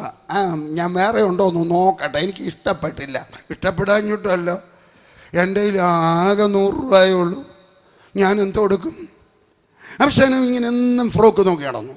ഒരു ദിവസം ബില്ലി ഗ്രഹാം ഒരു ഓഫറിങ് എടുത്തോ പറഞ്ഞു, ആഹാരം കഴിക്കാൻ നിവൃത്തിയില്ലാത്ത 1-2 രാജ്യക്കാരുണ്ട് ആഫ്രിക്കയിൽ, അവർക്ക് വേണ്ടി ഒരു സ്തോത്ര കാഴ്ച എടുക്കുകയാണ്. ഞാൻ എൻ്റെ കയ്യിലിരുന്ന 50 രൂപ അതിനകത്തിട്ടു, പിന്നെ 50 രൂപയുള്ളൂ. ഒരു ദിവസം അങ്ങനെ ഇരിക്കുമ്പോൾ ദൈവത്തിൻ്റെ ആത്മാവിൻ്റെ ഒക്കെ പറഞ്ഞു, ഞാൻ മഹാരാഷ്ട്രയിൽ നിന്ന് വന്ന ഒരു പാവപ്പെട്ട ഉപദേശിയുണ്ട്, അയക്കൊരു 30 രൂപ കൊടുക്കുക. എൻ്റെ കർത്താവേ ആകെ 50 രൂപയേ ഉള്ളൂ. അതിനകത്തൊന്ന് 30 രൂപ കൊടുത്തു. ബില്ലി ഗ്രഹാം ആണെങ്കിൽ രാവിലെയും വൈകിട്ടും കൂടെ 2 നേരത്തെ ശാപ്പാട് ചെയ്തിട്ടുള്ളൂ. രാവിലെ ഒരു കൊച്ചു ബ്രേക്ക്ഫാസ്റ്റ്, വൈകുന്നേരം ആഹാരമില്ല, എന്നിട്ട് ഒരു ഉച്ചയ്ക്ക് ഒരു കൊച്ചു ലഞ്ച്, 2 കൂടെ, കൊഞ്ചല്ല ലഞ്ച്, 2 കൂടെ തീർന്നു കഴിഞ്ഞാൽ പിന്നെ ശാപ്പാടില്ല. പിന്നെ PG വർഗീസിന് ഇച്ചിരി വിശക്കുന്ന കൂട്ടത്തില്ല, വല്ലപ്പോഴും ഒക്കെ ഇടയ്ക്കിടയ്ക്കൊക്കെ ഒന്ന് കഴിക്കുന്ന കൂട്ടത്തില്ല. എന്നെ കണ്ടാലും അറിയാമല്ലോ, ഇല്ലയോ? ഇയാൾ തരുന്ന, ഈ ബില്ലി ഗ്രഹാം തരുന്ന രാവിലത്തെ ബ്രേക്ക്ഫാസ്റ്റ് കഴിക്കുന്നവരുടെ യെരുശലേം ദേവാലയത്തിൽ ഒരു ഈച്ച കയറിപ്പോയതുപോലെയുള്ള എനിക്ക്.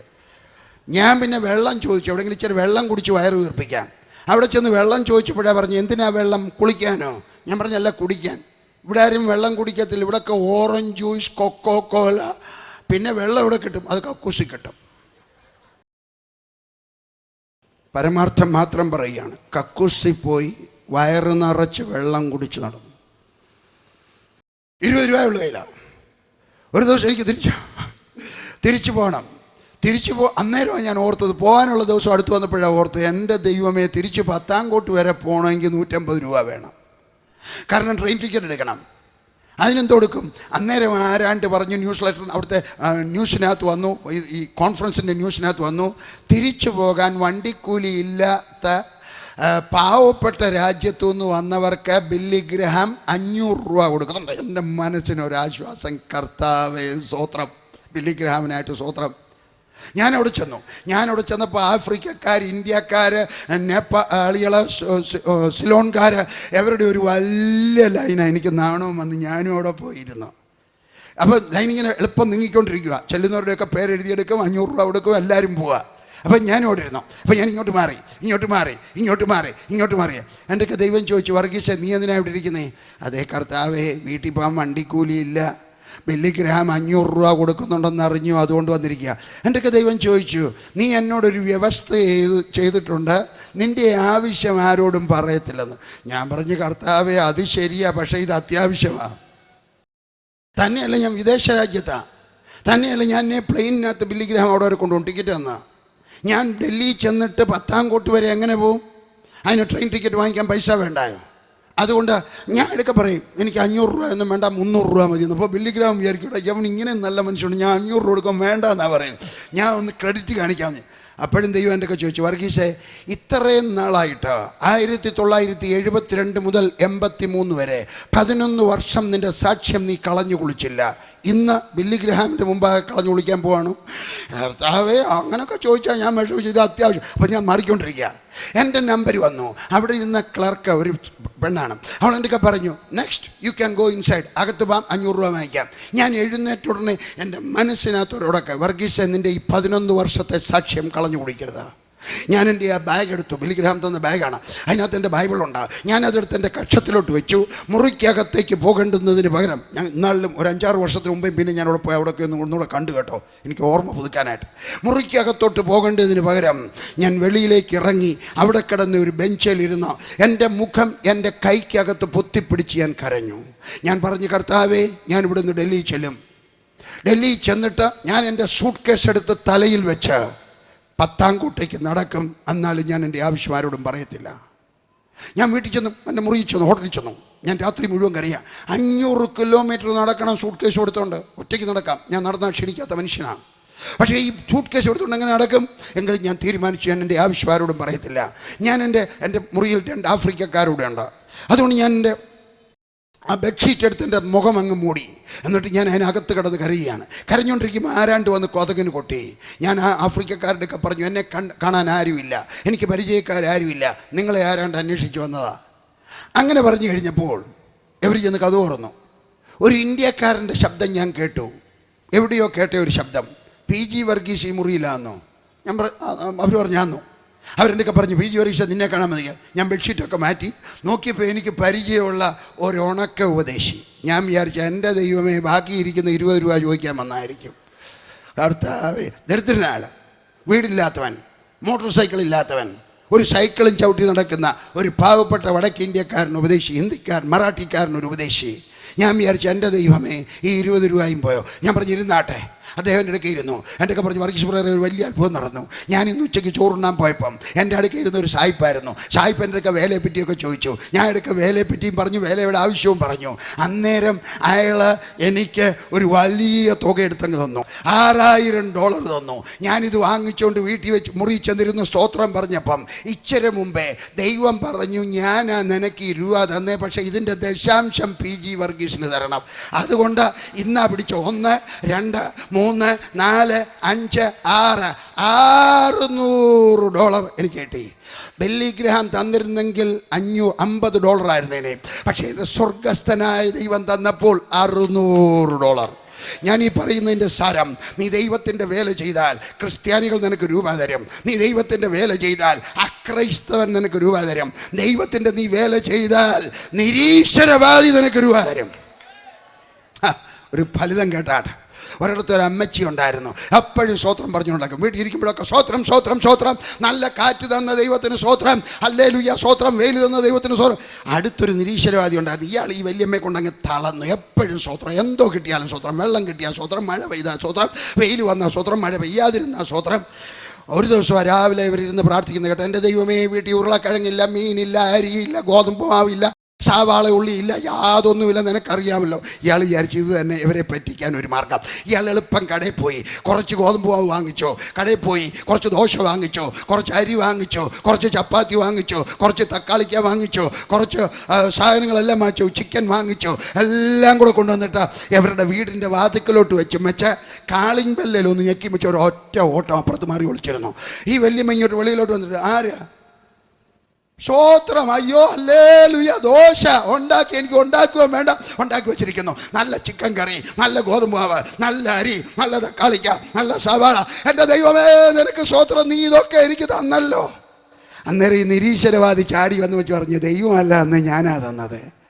ആ വല്യമ്മ കുറച്ചുകൂടെ സ്തോത്രം പറഞ്ഞു, സ്തോത്രം സ്തോത്രം സ്തോത്രം സ്തോത്രം സ്തോത്രം. എൻ്റെ ദൈവമേ നീ തരിക മാത്രമല്ല ഈ നിരീശ്വരവാദിയെ കൊണ്ട് അതിൻ്റെ വിലയും കൊടുപ്പിച്ചു. ഹല്ലേലൂയ.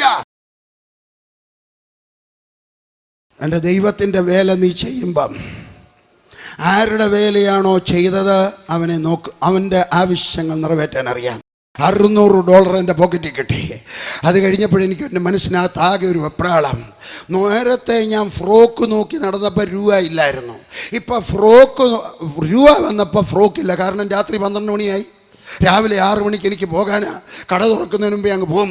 വീട്ടിലോട്ട് ചെന്ന് കഴിയുമ്പോൾ എൻ്റെ മോൾ വന്ന് ചോദിക്കും, ഡാഡി ഫ്രോക്ക് കിട്ടിയോ? $1 കൊടുത്താൽ അവൾക്ക് $1 വേണ്ടിയത്, ഫ്രോക്കാണ് വേണ്ടിയത്. ഞാൻ ധർമ്മസങ്കടത്തിലായി. എൻ്റെ ദൈവമേ, രൂപ ഇല്ലായിരുന്നെങ്കിൽ ഇല്ലെന്നെങ്കിലും പറയാം. ഇത് വീട്ടിൽ ചെല്ലുമ്പോൾ അവിടേക്ക് ഞാൻ എന്തോ പറയും. ഞാൻ വീട്ടിൽ വന്നു, പത്താംകോട്ട് വന്ന് റിക്ഷയ്ക്കകത്ത് വീട്ടിലോട്ട് വന്ന് ഇറങ്ങി. ബൈബിൾ സ്കൂൾ സ്റ്റുഡൻസൊക്കെ ഓടി വന്നു, അങ്കിളെ പ്രൈസ് ദി ലോർഡ്. എല്ലാവർക്കും സന്തോഷം. എൻ്റെ ഭാര്യയ്ക്ക് അതിലും സന്തോഷം. അച്ചാനിഞ്ഞ് വന്നോ, ഓടി വന്നു. ഞാൻ നോക്കുക, എൻ്റെ മോളെ കാണുന്നില്ല. ബാക്കി എല്ലാവരും വന്നു. ഞാൻ പറഞ്ഞു, ലില്ലി ഗ്രേസ് എന്തിയെ? പറഞ്ഞ് ആണ്ടിരുന്ന് കളിക്കുന്നു. ആണ്ടാ മണ്ണിനകത്തിരുന്ന് കളിക്കുന്നു, കാണാൻ വയ്യ, നോക്കിക്കാട്ടെ. അപ്പോൾ അവൾ എഴുന്നേറ്റ് വന്നു. ഞാൻ വിളിച്ച് ഗ്രേസ്. അവൾ എഴുന്നേറ്റ് വന്നു. അവൾ അവിടെ ഇന്നുണ്ട്. അവളിങ്ങനെ ഏതാണ്ട് ഇങ്ങനെ പറയാം, അത് ഞാൻ പറഞ്ഞു, എന്തോ അവൾ പറയുന്നത്? എൻ്റെ ഒക്കെ പറഞ്ഞു, ഒന്ന് കേക്ക്. മോള് പറയുന്നു, ഒന്ന് ചെവി തുറന്ന് കേക്ക്. ഞാൻ പറഞ്ഞു, ഗ്രേസ് ക്യാ പോലെ, എന്താ പറഞ്ഞത്? അന്നേരം അവൾ പറയാം, ഞാൻ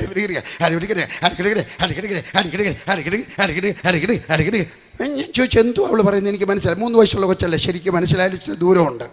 ഞാൻ ചോദിച്ചു, എന്തോ അവൾ പറയുന്നത്? പറഞ്ഞത് ഇതാണ്, എൻ്റെ ഫ്രോക്ക് കണ്ടോ, ദൈവം എനിക്കൊരു ഫ്രോക്ക് തന്നു, റോസ് കളറുള്ള ഫ്രോക്ക് തന്നു, പോക്കറ്റുള്ള ഫ്രോക്ക് തന്നു. ഡാഡി കൊണ്ടുവരുന്നതിന് മുമ്പേ എൻ്റെ ദൈവം എനിക്ക് വീട്ടിലെത്തിച്ചു.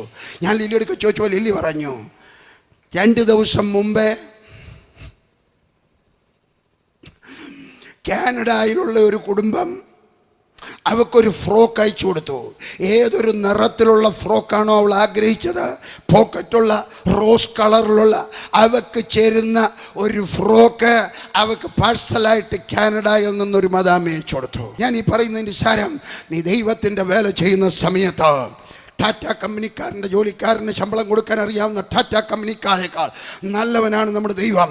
അവൻ നമ്മുടെ ആവശ്യം നിറവേറ്റി തരും. 17-ാം അധ്യായത്തിൽ തരം കിട്ടുന്നിടത്ത് പാർക്കാൻ ഇഷ്ടപ്പെടുന്ന ഒരു മനുഷ്യൻ, 19-ാമത്തെ അധ്യായത്തിൽ പരസ്ത്രീ ബന്ധമുള്ള ഒരു തീറ്റിപ്രിയനായ ഒരു മനുഷ്യൻ, 19-ന്റെ 4-ാം വാക്യം. അവൻ അവിടെ അമ്മായിയപ്പൻ്റെ കൂടെ 3 ദിവസം തിന്നു കുടിച്ച് രസിച്ചു. ശ്രദ്ധിച്ചാട്ടെ, വയറ് ശ്രദ്ധിക്കണം, നിൻ്റെ വായ ശ്രദ്ധിക്കണം, നിൻ്റെ ആഹാരപ്രിയത്തെ ആഹാരം കഴിക്കുന്നത് തെറ്റല്ല, പക്ഷേ അതിനോട് അധികം ആർത്തി പാടില്ല. ഈ മനുഷ്യൻ 3 ദിവസം താമസിച്ചു, 4-ാമത്തെ ദിവസവും പിന്നെയും താമസിച്ചു, 5-ാമത്തെ ദിവസവും താമസിച്ചു. വൈകിട്ട് യാത്ര തുടങ്ങി. വീട്ടിൽ പോയി വായിക്കണം. പോഷൻ സന്ധ്യയ്ക്കാരും യാത്ര തുടങ്ങത്തില്ല. ഇന്നത്തെ കാലത്തെ പോലെ പ്ലെയിനോ ട്രെയിനോ ഒന്നുമില്ല, നടന്നു പോകേണ്ടതാണ്. ബുദ്ധിയുള്ള ഏതൊരു മനുഷ്യനും മനസ്സിലാകും, വൈകുന്നേരം യാത്ര തുടങ്ങിയാൽ വഴിയിൽ അപകടം പതിയിരിപ്പുണ്ട്. അവൻ രാവിലെ യാത്ര ചെയ്തിരുന്നെങ്കിൽ ഈ അപകടം വരത്തില്ലായിരുന്നു. അവൻ്റെ ജീവിതത്തിനകത്തൊരു ഡിസിപ്ലിൻ ഇല്ലായിരുന്നു. എൻ്റെ ശബ്ദം കേൾക്കുക, നിങ്ങളൊരു ഡിസിപ്ലിനുള്ള മനുഷ്യനായിരിക്കണം. ഞാൻ അവിചാരിതമായിട്ടുണ്ടായ ഒരു ലീഡറല്ല, ജന്മന ഞാനൊരു ലീഡറായിട്ട് ഉണ്ടായതല്ല. എന്നാൽ ഞാൻ ലീഡർഷിപ്പിനെ പറ്റി വേദപുസ്തകത്തിൽ നിന്ന് പഠിച്ചു, പുസ്തകങ്ങൾ പഠിച്ചു. എന്നിട്ട് ഞാൻ തീരുമാനമെടുത്തു. എൻ്റെ സഹോദരന്മാർക്ക് ചോദിച്ചാട്ടെ, രാവിലെ 7 മണിക്ക് ഇവിടുന്ന് യാത്ര തിരിക്കണമെന്ന് പറഞ്ഞാൽ 7 മണിയിൽ ആദ്യം തയ്യാറാവുന്നത് ആരാ? ഞാനായിരിക്കും. അവരല്ല. അവർ തയ്യാറാകുന്നതിന് മുമ്പ് ഞാൻ തയ്യാറായിരിക്കും. എങ്ങനെയാണ്? ഞാൻ ഡിസിപ്ലിൻ ഉണ്ടാക്കിയെടുത്തതാണ്. അനുഗ്രഹം പ്രാപിക്കണമെന്ന് ആഗ്രഹമുള്ളവർ ശ്രദ്ധിച്ചാട്ടെ, നിങ്ങളൊരു ഡിസിപ്ലിൻ്റെ മനുഷ്യനായിരിക്കണം. പാപത്തിൽ വീഴാതെ ശ്രദ്ധിക്കുന്നവനായിരിക്കണം. അവൻ പാപത്തിൽ വീണപ്പോൾ അവൻ്റെ ഡിസിപ്ലിൻ പോയി. പാപത്തിൽ വീണപ്പോൾ അവൻ്റെ വേദപുസ്തകം വായന പോയി. 9-ാം വാക്യത്തിൽ അവൻ സന്ധ്യയ്ക്ക് യാത്രയായത് അവൻ്റെ ജീവിതത്തിനകത്ത് അവൻ ഡിസിപ്ലിൻ ഇല്ലാത്തത് കൊണ്ടാണ്. 14-ാമത്തെ വാക്യത്തിൽ അവൻ ബെന്യാമിൻ ഗോത്രക്കാരുടെ ഇടയിൽ വന്നു. നമ്മുടെ വിഷയം ബെന്യാമിൻ ഗോത്രമാണ്. ബെന്യാമിൻ ഗോത്രക്കാരുടെ ഇടയിൽ വന്നു. 15-ാമത്തെ വാക്യം, ആരും അവനെ കൈക്കൊണ്ടില്ല. എന്താ കാര്യം? അന്നത്തെ നാട്ടു നടപ്പ് ഇങ്ങനെയാണ്. ഇപ്പോഴും പർവ്വതങ്ങളിൽ ഇങ്ങനെയാണ്, ഇപ്പോഴും ഗ്രാമങ്ങളിൽ ഇങ്ങനെയാണ്. ഞാൻ അനേകം പ്രാവശ്യം വീടുകൾ കിടന്നുറങ്ങിയിട്ടുണ്ട്. ഏത് വീട്ടിലും പോയി ചോദിക്കാം. ഞാനൊരു വഴിയാത്രക്കാരൻ, അവർ കുറച്ച് ചോദ്യങ്ങളൊക്കെ ചോദിക്കും. എവിടെ നിന്ന് വരുന്നു, എവിടെ പോകുന്നു എന്നൊക്കെ ചോദിച്ചിട്ടുണ്ടെങ്കിൽ ഇവിടെ താമസിച്ചാണ്. ചില ദിവസം വീടുകളിൽ ആഹാരം കിട്ടും, ചില വീട്ടിൽ ആഹാരം കിട്ടത്തില്ല. എത്രയോ പ്രാവശ്യം സിഖുകാരുടെ, സർദാർജിമാരുടെ അമ്പലങ്ങളിൽ ഞാൻ കിടന്നുറങ്ങിയിരുന്നു.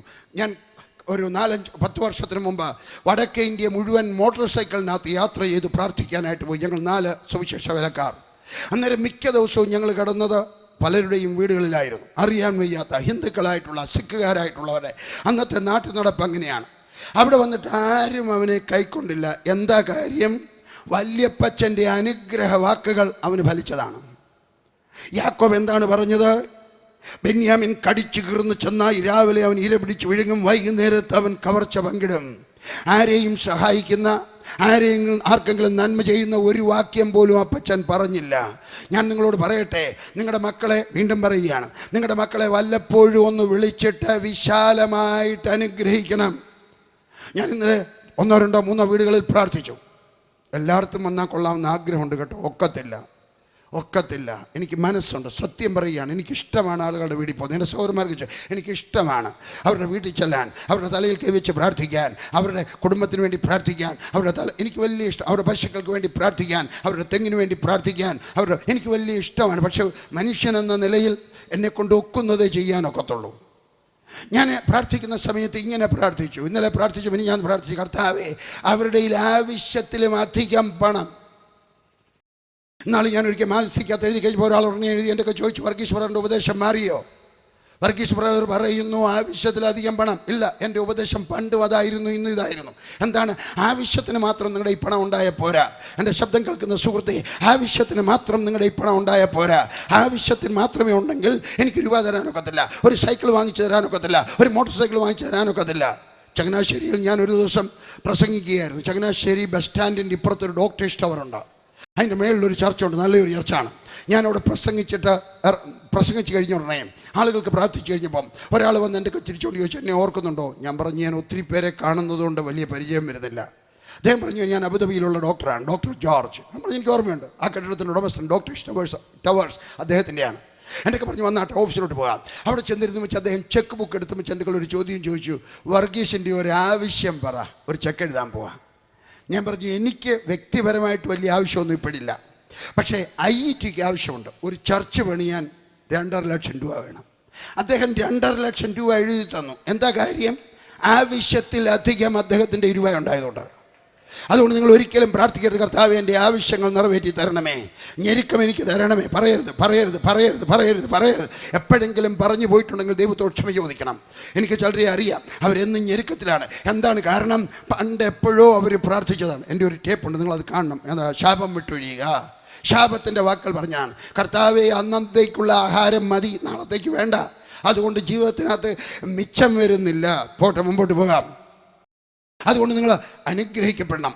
അപ്പച്ചൻ്റെ ശാപം ഇതാ ബെന്യാമീനെ ആരും, ആ നാട്ടുകാരും, ഈ ലേവ്യനെ, ഈ പുരോഹിതനെ, ഈ ഹല്ലേലൂയ പറയുന്നവനെ വീട്ടിൽ കയറ്റിയില്ല. പറയുന്നത് കേട്ടാട്ടെ, നിങ്ങളുടെ വീട്ടിൻ്റെ വാതിൽക്കൽ കൂടെ ഒരു ദൈവദാസൻ പോകാൻ അനുവദിക്കരുത്. നിങ്ങളുടെ വീട്ടിലോട്ട് വാതിൽക്കൂടെ പോയാൽ വീട്ടിൽ വിളിച്ച് കയറ്റി അദ്ദേഹത്തെ കൊണ്ട് നിങ്ങൾക്കും നിങ്ങളുടെ മക്കൾക്കും പ്രാർത്ഥിപ്പിച്ചേ വിടാവൂ. ദൈവദാസനായിരിക്കണം കേട്ടോ. ചുമ്മാതെ വേദപുസ്തകം കൊണ്ട് നടക്കുന്നവരൊന്നും പാടില്ല, ഞാൻ അങ്ങനെ പറയുന്നില്ല. പക്ഷെ ഒരു ദൈവദാസനാണെങ്കിൽ, ഒക്കുമെങ്കിൽ വിളിച്ച് കയറ്റി ഒരു നേരത്തെ ചോറ് കൊടുത്ത് 10 രൂപയും കൊടുത്ത് ആ കൈ പിടിച്ച് തലയിലോട്ട് വെച്ച് പ്രാർത്ഥിപ്പിക്കണം. നിങ്ങളുടെ മക്കൾക്ക് വേണ്ടി പ്രാർത്ഥിപ്പിക്കണം. ഇതാ ഈ മനുഷ്യൻ, അവനെ സ്വീകരിക്കാൻ ആരും ഉണ്ടായില്ല. 16-ാമത്തെ വാക്യത്തിൽ ഒരു പരദേശി വയസ്സൻ കൃഷിക്കാരൻ വീട്ടിലേക്ക് വിളിക്കുന്നു. ഒരു പരദേശി, ആർക്കാണ്ട് മനസ്സ് തോന്നി ദൈവദാസനെ. അദ്ദേഹം ഒരു തെറ്റ് ചെയ്തവനെങ്കിലും ലേവ്യനാണല്ലോ. 22-ാമത്തെ വാക്യം, രാത്രി പട്ടണത്തിലെ നീചന്മാർ, ബെന്യാമീനയുടെ കൂട്ടത്തിലെ നീചന്മാർ. ഞാൻ നിങ്ങളൊക്കെ ചോദിക്കുകയാണ്, നിങ്ങൾ നിങ്ങളുടെ സഭയിലെ നീചന്മാരാണോ? എല്ലാ സഭകളിലും 1, 2 കുഴപ്പക്കാർ കാണും. ബുദ്ധി ഉപദേശിക്കട്ടെ, നിങ്ങളുടെ സഭയിലെ ഇടത്തന്മാരായിട്ട് നിങ്ങൾ മാറരുത്. നിങ്ങളുടെ കൂട്ടായ്മയിലെ ഇടത്തന്മാരായിട്ട് നിങ്ങൾ മാറരുത്. നിങ്ങളുടെ ദേശത്തെ കലാപക്കാരായിട്ട് നിങ്ങൾ മാറരുത്. നിങ്ങളുടെ ദേശത്തിലെ നീചന്മാരായിട്ട് മാറരുത്, ഭക്തന്മാരായിട്ട് മാറണം. 22-ാമത്തെ വാക്യം, രാത്രി പട്ടണത്തിലെ നീചന്മാർ വന്നു എന്നിട്ട് പറഞ്ഞു, അവരാരാണ്? അവർ സ്വയഭോഗികളാണ്. മലയാളത്തിൽ പറഞ്ഞതിനോട് ക്ഷമിക്കുക. അപ്പോൾ ആ വീട്ടുകാരൻ പറഞ്ഞു, പാടില്ല, എൻ്റെ മകളുണ്ട്, ഇയാളുടെ വെപ്പാട്ടിയുണ്ട്. 25-ാമത്തെ വാക്യം ഞാൻ വായിക്കട്ടെ. അവർ ആ വൃദ്ധനെ കൂട്ടാക്കിയില്ല. ആകയാൽ ആ പുരുഷൻ തൻ്റെ വെപ്പാട്ടിയെ പിടിച്ച് അവളെ അവരുടെ അടുക്കൽ പുറത്താക്കി കൊടുത്തു. അവർ അവളെ പുണർന്നു. രാത്രി മുഴുവനും പ്രഭാതം വരെ അവളെ ബലാത്കാരം ചെയ്തു. ഈ ലേവ്യൻ സാൻമാർഗിക നിലവാരം അധപ്പതിച്ചവനായിരുന്നു. അവൻ ആഹാരപ്രിയനായിരുന്നു. അവൻ ജീവിതത്തിനകത്ത് ഡിസിപ്ലിൻ ഇല്ലാത്തവനായിരുന്നു. അടുത്ത കാര്യം, അവന് വേദപുസ്തകം അറിയാൻ വയ്യാത്തവനായിരുന്നു. അവൻ വേദപുസ്തകം അറിയാമായിരുന്നെങ്കിൽ അവൻ ഓർമ്മ വരുമായിരുന്നു, പണ്ടൊരിക്കൽ ലോത്തിൻ്റെ വീടിനെ ആളുകൾ വളഞ്ഞപ്പോൾ എൻ്റെ ദൈവം രക്ഷിച്ചെങ്കിൽ എന്നെ ഇവിടെയും രക്ഷിക്കുവാൻ കഴിവുള്ളവനാണ്. അവന് വേദപുസ്തകം അറിഞ്ഞുകൂടായിരുന്നു. ഞാൻ നിങ്ങൾക്കൊരു ചോദ്യം ചോദിക്കുവാൻ പോവുകയാണ്. മർത്തോമക്കാരെ, ഞാൻ നിങ്ങളോടൊരു ചോദ്യം ചോദിക്കുകയാണ്. യാക്കോബക്കാരെ, ഞാൻ നിങ്ങളോടൊരു ചോദ്യം ചോദിക്കുകയാണ്. കത്തോലിക്കരെ, ഞാൻ നിങ്ങളോടൊരു ചോദ്യം ചോദിക്കുകയാണ്. പെന്തിക്കോസ്തുകാരെ, ഞാൻ നിങ്ങളോടൊരു ചോദ്യം ചോദിക്കുകയാണ്. വേദപുസ്തകം അറിയാമോ? വേദപുസ്തകം പഠിക്കണം. വായിക്കുക മാത്രമല്ല, പഠിക്കണം. ഞാൻ നിങ്ങൾക്ക് പറയുകയാണ്, വേദപുസ്തകം പഠിക്കണം, പഠിക്കണം, പഠിക്കണം, പഠിക്കണം, പഠിക്കണം. വേദപുസ്തകം പഠിക്കണം, വായിക്കുക മാത്രമല്ല. അവന് വേദപുസ്തകം അറിഞ്ഞുകൂടായിരുന്നു. 2, അവൻ വേദപുസ്തകം വായിച്ചിട്ട് വേദപുസ്തകത്തിലെ ദൈവത്തിൽ വിശ്വസിച്ചില്ലായിരുന്നു. അവനിങ്ങനെ വിശ്വസിച്ചിരുന്നെങ്കിൽ ഇന്നലെ ലോത്തിന് വേണ്ടി പ്രവർത്തിച്ച ദൈവം അവൻ ജീവിക്കുന്നു, അവൻ എന്നെ സഹായിക്കുമെന്ന് വിശ്വസിച്ചിരുന്നെങ്കിൽ വേദപുസ്തകം വായിക്കുക, എന്നിട്ട് വിശ്വസിക്കുക, എന്നെ ദൈവം സഹായിക്കും. ഇന്നലെ വേറൊരാളിനെ സഹായിച്ചതുപോലെ എന്നെയും സഹായിക്കും. അവൻ വിശ്വസിച്ചില്ല. അവൻ പ്രാർത്ഥിക്കാത്തവനായിരുന്നു. അവൻ ഭാര്യയോട് ക്രൂരത്വം കാണിക്കുവാൻ അവന് പ്രയാസമില്ലായിരുന്നു. ഒരു ചോദ്യം ചോദിക്കട്ടെ, നിങ്ങളുടെ ഭാര്യയോട് ക്രൂരത്വം കാണിക്കുന്നവരാണോ? നിങ്ങളുടെ ഭർത്താവിനോട് ക്രൂരത്വം കാണിക്കുന്നവരാണോ? നിങ്ങളുടെ മക്കളോട് ക്രൂരത കാണിക്കുന്നവരാണോ? നിങ്ങൾക്കറിയാമോ, യേശു ക്രിസ്തു ഉയർത്തെഴുന്നേറ്റ ശേഷം ആദ്യം പറഞ്ഞ വാചകം എന്താണ്? ഹല്ലേലൂയ എന്നായിരുന്നില്ല. അവൻ എന്താണ് പറഞ്ഞത്? നിങ്ങൾ പ്രാർത്ഥിക്കണമെന്നായിരുന്നില്ല. അവൻ എന്താണ് പറഞ്ഞത്? നിങ്ങൾ ലോകത്തിൻ്റെ അറ്റത്തോളം പോയി സുവിശേഷം പ്രസംഗിക്കുക എന്നായിരുന്നില്ല. അവൻ ഉയർത്തെഴുന്നേറ്റ ശേഷം ആദ്യം പറഞ്ഞ വാചകം, സ്ത്രീയെ നീ കരയുന്നുണ്ടോ? ഒരു ചോദ്യം ചോദിക്കാൻ പോവുക സഹോദരന്മാരെ, എൻ്റെ ശബ്ദം കേൾക്കുന്ന സുഹൃത്തെ, ഒരു ചോദ്യം ചോദിക്കാൻ പോവുകയാണ്. നീ കാരണം ഒരു സ്ത്രീ കരയുന്നുണ്ടോ? നിന്റെ ഭാര്യ കരയുന്നുണ്ടോ? നിന്റെ അമ്മ കരയുന്നുണ്ടോ? നിന്റെ അമ്മായിമ്മ കരയുന്നുണ്ടോ? നീ കാരണം ഒരു വേലക്കാരി കരയുന്നുണ്ടോ? നീ കാരണം നിന്റെ ഓഫീസിലെ ഒരു സ്ത്രീ കരയുന്നുണ്ടോ? കരഞ്ഞാൽ കർത്താവ് അത് കാണും. അവൻ ഭാര്യയെ സ്നേഹിച്ചില്ല. അവൻ ഭാര്യയെ ആളുകളുടെ മുമ്പാകെ എറിഞ്ഞു കൊടുത്തു. ഹല്ലേലൂയ. ഇതാ അനുഗ്രഹിക്കപ്പെട്ടവരാരാ? ബെന്യാമീനാർ. ആരാണ്? യാക്കോബിൻ്റെ പ്രിയ മകൻ്റെ കൊച്ചുമക്കൾ. അവർ അധപ്പതിച്ചിരിക്കുന്നു. ഞാനൊരു ചോദ്യം ചോദിക്കുന്നു, നിങ്ങളൊരു ക്രിസ്ത്യാനിയാണോ? പുതിയ നിയമ ലേവ്യനാണോ? നിങ്ങളുടെ വീട്ടിൽ ഈ ലേവ്യന് പറ്റിയ ഏതെങ്കിലുമൊക്കെ ശാപകാരണങ്ങൾ നിങ്ങളുടെ വീട്ടിലുണ്ടോ? 1, ബിംബാരാധന. 2, കൈക്കൂലി, അവിഹിത ബന്ധം, ഭാര്യയോട് കരുണയില്ല. ഇതാ ഭാര്യ മുറ്റത്ത് കിടന്ന് സ്വന്തം മുറിക്ക് അപ്പുറത്ത് ഒരു ഭിത്തിക്ക് അപ്പുറത്ത് കിടന്ന് കഷ്ടം സഹിക്കുന്നു. അവൾ ഏങ്ങലടിക്കുന്നു. ഈ മനുഷ്യനത് അറിഞ്ഞില്ല. അവൻ കിടന്നുറങ്ങുകയായിരുന്നു. ക്രൂവൽ. അച്ചായനകത്ത് ഉറങ്ങുന്നു. നീ ഒന്നും അറിഞ്ഞില്ലെന്ന് നടിക്കുകയാണോ? എന്തുകൊണ്ട് നീ പ്രാർത്ഥിക്കുന്നില്ല? എന്തുകൊണ്ട് അവളെ എടുത്ത് മുറ്റത്ത് എറിഞ്ഞു കൊടുത്തു? എന്തുകൊണ്ട് അവളെ നോക്കിയില്ല? ഇതാ നമുക്ക് വേറൊരു ലേവ്യനെ കാണാം. നല്ല ശമരിയക്കാരൻ്റെ കഥയിൽ ഒരു മനുഷ്യൻ, അവൻ മുറിവേറ്റ് കിടക്കുകയാണ്. അതുവഴി ഒരു ലേവ്യൻ പോയി. അത് കഴിഞ്ഞപ്പോൾ ഒരു പുരോഹിതൻ പോയി. 2 പേരും ലേവ്യനാണ്. പുരോഹിതൻ ലേവ്യനാണ്, ലേവ്യനും പുരോഹിതനല്ലാത്തൊരു ലേവ്യനാണ്. അവരും അവനെ നോക്കിയില്ല. ഞാൻ ചോദിക്കുകയാണ്, ഒരു മനുഷ്യൻ വേദനയിലായിരിക്കുമ്പോൾ, ഒരു മനുഷ്യൻ ദുഃഖത്തിലായിരിക്കുമ്പോൾ അവൻ്റെ ദുഃഖത്തിന് നീ ആക്കം കൂട്ടുകയാണോ? അതോ അവനെ സഹായിക്കുവാൻ നീ കുനിയുമോ? ഇന്നും വേദപുസ്തകം കൊണ്ട് നടക്കുന്ന പുരോഹിതന്മാർ, കരുണയില്ലാത്ത പുരോഹിതന്മാരുണ്ട്. പല വീടുകളിലുണ്ട്, സഭകളിലുണ്ട്. നിലവിളിക്കുന്ന ഭാര്യയുടെ ശബ്ദം കേൾക്കാത്തവളുണ്ട്, നിലവിളിക്കുന്നവൻ്റെ ശബ്ദം കേൾക്കാത്ത ലേവ്യന്മാർ. നിങ്ങൾ ആ കൂട്ടത്തിലാണോ? കൈവിശുദ്ധിയുള്ള ലേവ്യനായിരിക്കണം, കൈവിശുദ്ധിയുള്ള പാസ്റ്ററായിരിക്കണം, കൈവിശുദ്ധിയുള്ള പാട്ടക്കാരായിരിക്കണം, കൈവിശുദ്ധിയുള്ള ബിഷപ്പുമാരായിരിക്കണം. പണത്തിൻ്റെ കറ പറ്റരുത്. നാറുന്ന ജീവിതത്തിനുടമയായി തീരരുത്. മറ്റൊരാളുടെ സ്വത്ത് അപഹരിക്കുന്ന വ്യക്തിയായി തീരരുത്. കള്ളം പറയുന്ന മനുഷ്യനായി തീരരുത്. അന്യന്റെ തെറ്റ് പാട്ടാക്കുന്ന വ്യക്തിയായി മാറരുത്. ഊമക്കത്തയക്കുന്ന ലേവ്യനായിട്ട് മാറരുത്. ഭാര്യയെ കരയിക്കുന്ന ലേവ്യനായി മാറരുത്. കള്ളക്കണക്കെഴുതുന്ന ലേവ്യനായി മാറരുത്. ദരിദ്രനോട് അന്യായം കാണിക്കുകയും പണക്കാരനെ സഹായിക്കുകയും ചെയ്യുന്ന ലേവ്യനായി തീരരുത്. വിധവയെ കരയിക്കുകയും കൊച്ചമ്മയ്ക്ക് സ്വീകരണം കൊടുക്കുകയും ചെയ്യുന്ന ലേവ്യനായി തീരരുത്.